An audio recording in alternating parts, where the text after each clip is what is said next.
La revanche entre Cédric Doumbé et Baki est-elle impossible? Salut la zone, j'espère que vous allez super bien. Aujourd'hui, on se retrouve dans une nouvelle vidéo dans laquelle on va simplement parler rapidement des nouvelles stipulations que Baki a eu à avoir par rapport à sa revanche qu'il devrait avoir. En tout cas, qui est très attendue entre Cédric Doumbé et lui-même, donc, et Baki. Donc, comme tu le sais, très récemment, Cédric Doumbé s'est battu contre Baki et il a perdu par TKO au bout du troisième round parce que, franchement, un truc que j'ai jamais vu de ma vie, mais parce que Cédric Doumbé a marché sur une épine et donc il n'arrivait pas à se battre et donc il a dit à l'arbitre et que l'arbitre lui a dit, genre, donc, du coup, simplement, l'arbitre a arrêté le combat, tu vois.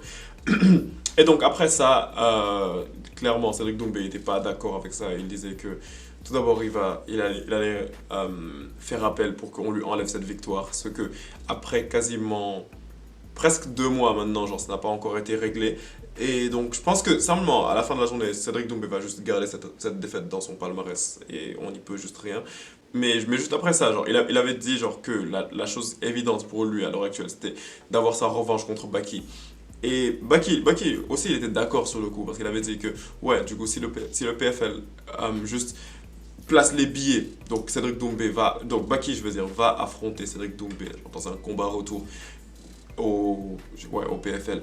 Donc, le PFL, donc là, on s'était rendu compte directement que c'était un événement qui aurait été gagnant-gagnant pour tout le monde. Tout d'abord, ça aurait été gagnant-gagnant pour Cédric Doumbé parce que Cédric Doumbé, déjà, il va faire un combat au PFL Paris 3 probablement, qui va lui rapporter v'là de thunes et il va réussir à laver son honneur en plus de ça. Baki qui dit toujours que c'est un guerrier, il va accepter de donner à Cédric Doumbé sa revanche et là il va réussir à le battre. Non pas simplement parce que oui, il a marché sur une épine, mais s'il le bat, je veux dire bien sûr, il va réussir à le battre en mode il le bat vraiment parce que, soyons honnêtes pendant 2 secondes, que tu sois un fan de Cédric Doumbé ou que tu sois un fan de Baki, on ne peut juste pas nous mentir sur le fait que ce combat, il allait très, très bien dans le sens de Baki. Je veux pas, je veux pas particulièrement dire, non, excuse-moi, je veux pas particulièrement dire que le combat allait clairement dans le sens de Baki. Parce que, après avoir regardé les cartes des juges, on s'est rendu compte que le premier round était à Baki, le deuxième round était à Cédric Doumbé, le troisième round était serré. Mais ce que je voulais dire par là, c'est que Baki, il a montré bien plus de résistance que ce que les gens attendaient, tu vois. Les gens s'attendaient à voir Baki se faire annihiler et tout. Mais Baki, il a montré bien plus de résistance. Il a été sérieux du début à la fin. Il l'a amené au sol. Il a vraiment bien tenu tête à Cédric Doumbé, que ce soit en striking, en grappling et en wrestling et tout. Et à la fin de la journée, il a réussi à gagner ce combat de manière super méritée. On va même pas se mentir. Il a super mérité sa victoire, tu vois. Donc, si Baki arrivait genre s'il y a une revanche s'il y avait une revanche entre Cédric Doumbé et Baki et donc que Baki réussissait à montrer un même niveau ou bien un niveau supérieur et que Baki disons Baki termine Cédric Doumbé dans le combat, là ce serait déjà super avantageux pour Baki et en plus de ça je te parle même pas de l'aspect financier sur lequel on va revenir un petit peu plus tard, tu vois. Et enfin pour le PFL ce serait juste super avantageux, tu vois, parce que imagine un événement du PFL Paris 3 où il signe encore Baki, genre pour qu'ils se battent pour eux, et contre Cédric Doumbé. Bah, franchement, Stade de France, Parc des Princes, ce que tu veux, genre toutes les arènes genre qu'ils peuvent amener vont être sold out. Et ouais, donc franchement, comme je l'avais dit dans une précédente vidéo sur le sujet, c'est juste un événement gagnant-gagnant pour tout le monde. Sauf pour nous en fait, genre sauf pour les supporters, parce que pour les spectateurs je veux dire, parce que nous on s'était juste fait arnaquer un combat, le premier combat, genre c'était pas, ouais c'était clairement pas la fin que, peu importe que tu sois un fan de Baki ou que tu sois un fan de Cédric Doumbé ou que tu sois un fan de MMA en général, genre je pense pas que t'as vraiment aimé voir la fin de ce combat, tu vois. Mais bon, donc c'était ça. Et maintenant, si on parle par rapport aux conditions que Baki a eu à poser, on voit que récemment, il a eu à faire des sorties médiatiques dans lesquelles il parlait du fait que, avec sa famille, ils sont tombés d'accord sur le fait qu'il ne va pas accepter la revanche pour moins de 500 000 euros.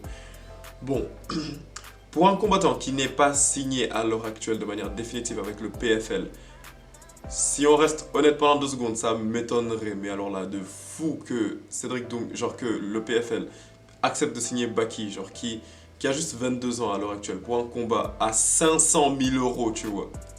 Et 500 000 euros, genre ce qui est intéressant à savoir, c'est que c'est pas encore stipulé dans le contrat de manière explicite, mais j'ai l'impression que ça va être juste l'argent qu'on te donne pour venir te battre, tu vois.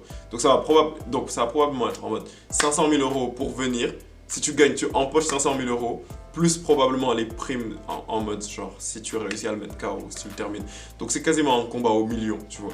Et littéralement, ça m'étonnerait de fou, mais alors là, de fou de voir le PFL se plier à ces conditions, tu vois.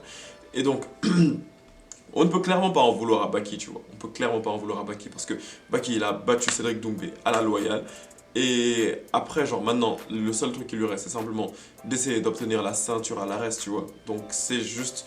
Donc le fait de se battre contre Cédric Doumbé, c'est plus une mission secondaire. Et donc lorsque tu fais une mission secondaire dans une carrière de MMA ou d'une carrière de boxe, simplement une carrière de sport de combat en général, tu pars chercher des choses qui vont te rapporter le plus d'argent possible parce que c'est pas ton objectif principal que tu es en train de suivre en ce moment, tu vois. Donc, on ne peut pas en vouloir du tout à Baki, genre de vouloir se faire des thunes sur ce combat et c'est juste normal à la fin de la journée.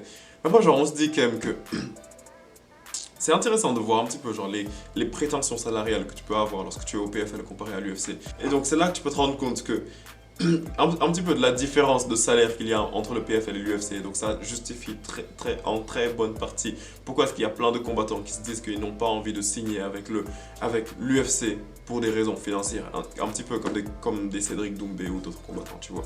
Mais bon, donne-moi ton avis par rapport à cela dans les commentaires. Je suis curieux de te lire et je suis pressé d'entendre ce que tu as à me dire.